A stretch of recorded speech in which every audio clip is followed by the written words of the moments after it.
Nos vamos a encontrar con Eduardo Con como cada semana. ¿Cómo estás, Dani Salzman? Te saluda. Buenos días Dani, buenos días para todos. Bueno, esta semana nos hacemos una pregunta. ¿Necesita Human Rights Watch incitar al antisemitismo? Es muy notorio que esta semana la organización Human Rights Watch hizo público un informe de más de 200 páginas que tituló "Se cruzó el umbral, las autoridades israelíes y los crímenes de apartheid y persecución". El umbral en realidad lo cruzó Human Rights Watch, y no es la primera vez. Ya el título del informe es falso, infamante e incita al odio.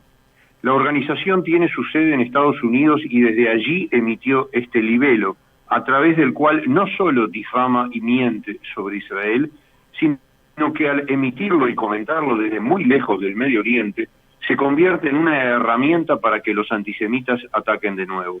¿No le alcanzan a Human Rights Watch los ataques antijudíos en las ciudades norteamericanas y los asesinatos crecientes, ni los aberrantes horrores que padecen los judíos en Francia y otras partes de Europa, para además lanzar un documento insultante escrito por un odiador serial, mientras la organización no parece tener similares urgencias por reales problemas de violaciones a los derechos humanos, entre ellos, sin duda, el creciente antisemitismo y ni que hablar, las barbaries que se cometen en Siria, el trato a las mujeres en países musulmanes y otras lindezas? El informe fue sustancialmente escrito por Omar Shakir, que es el director de Israel y Palestina de la organización. Shakir está en el cargo desde 2016, luego de muchos años de trabajar como activista en campus universitarios, hablando que, entre comillas, el apartheid en Israel es real, cierro comillas, y habiendo presionado sin éxito a Airbnb y a FIFA para que boicotearan a Israel. Shakir vivió en Israel y como en Israel hay democracia, pudo hacer su trabajo en contra del país, de su gente, de su convivencia, hasta que el gobierno finalmente le retiró la visa de trabajo. Human Rights Watch quiere señalar apartheid en un país donde el 20% de la población es árabe, tiene todos sus derechos y quizás hasta integre un próximo gobierno nacional. Human Rights Watch quiere ver apartheid en un país donde los gobernantes de la autoridad palestina van a atenderse a hospitales israelíes. Human Rights Watch quiere mostrar apartheid en un país que, aún sin obligación alguna, ha vacunado a los trabajadores palestinos que cruzan a Israel todos los días para trabajar.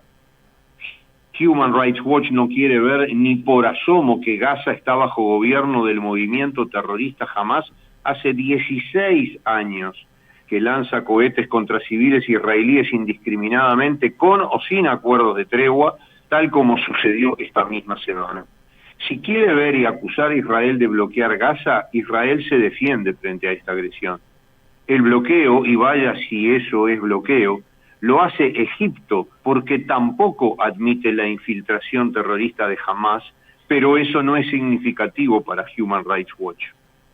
Robert Bernstein fue un gran luchador por la libertad de expresión que fundó la editora Random House, hoy Random Penguin House, y fue además el creador de Human Rights Watch como herramienta para defender la libertad que tanto quería cuidar. Bernstein falleció en el 2019 a los 96 años. 10 años antes de fallecer, en 2009, Bernstein se enfrentó con la estructura de Human Rights Watch que él mismo había creado para combatir, entre otras cosas, la desinformación, y la acusó ya entonces de actuar en forma sesgada contra Israel. Les dijo que se buscaba todo el tiempo alguna falta en temas de derechos humanos contra Israel, pero se hacía silencio sobre otros países de la región que eran no solo regímenes autoritarios, sino que cometían atroces violaciones contra los derechos humanos. En ese entonces, los directores del directorio, de Human Rights Watch ya se molestaron, ni más ni menos que con el fundador de la organización, por decirles la verdad en la cara. E Israel ha seguido en la mira. ¿En busca de qué? ¿Qué cambio ha logrado alguna vez Human Rights Watch en Medio Oriente con alguno de sus informes? Ahora, en este nuevo compendio de acusaciones, Human Rights Watch acusa a Israel de que la ley del retorno demuestra la aplicación del apartheid. Alex Safian, director asociado de Cámara, que es la sigla en inglés del Centro de Estudios sobre Informes y Análisis del Medio Oriente, subraya que la ley del retorno no es racista y mucho menos es particularmente israelí. Hay leyes similares vigentes en varias democracias con grandes diásporas, como México, Irlanda, Grecia, Alemania, Italia, Dinamarca, por citar algunos ejemplos. Estas leyes del retorno, ha señalado Safian, están expresamente permitidas y aprobadas desde 1965 por la Convención Internacional sobre Eliminación de todas las formas de discriminación. La Convención establece que países con diásporas que aceptan retorno no cometen discriminación alguna.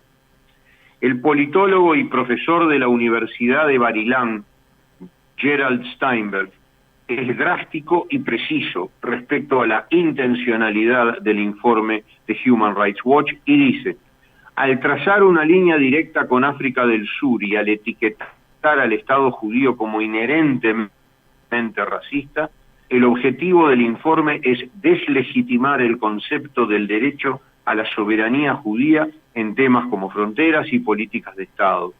El régimen sudafricano se caracterizó por una institucionalizada deshumanización cruel y sistemática. En contraste con todo ello, y sin negar que existe un conflicto político, los ciudadanos no judíos que viven en Israel gozan de todos los derechos, incluyendo votar a sus representantes en el Parlamento. El uso de la imagen del apartheid por parte de Human Rights Watch en el contexto del conflicto entre palestinos e israelíes es una cínica apropiación del sufrimiento de las víctimas de lo que fue un verdadero apartheid. Todos los que viven en Israel saben que los argumentos de Human Rights Watch son falsos.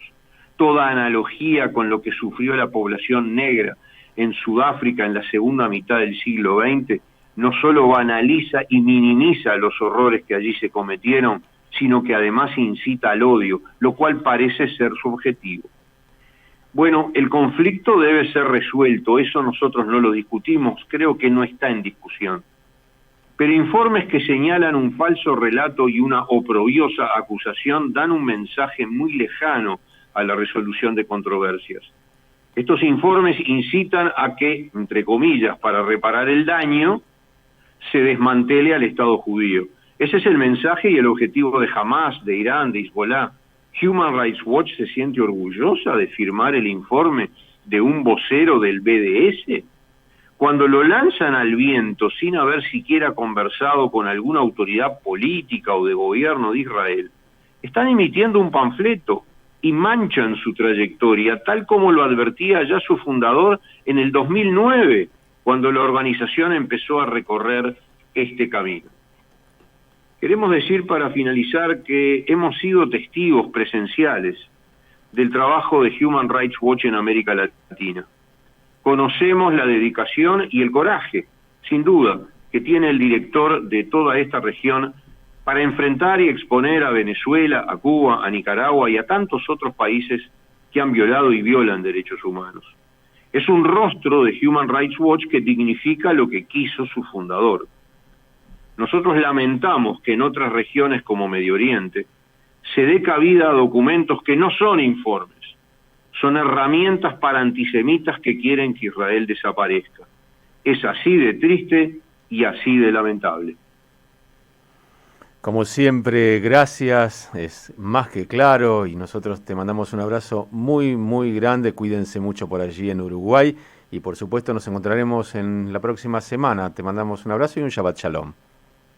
Bueno, muchas gracias, Dani, aunque te lo dije por WhatsApp, de vuelta, que esta semana hayas tenido un muy feliz cumpleaños y mañana un Shabbat Shalom. Gracias a todos, que pasen una linda semana. Muchísimas gracias. Era Eduardo Con desde la República Oriental del Uruguay.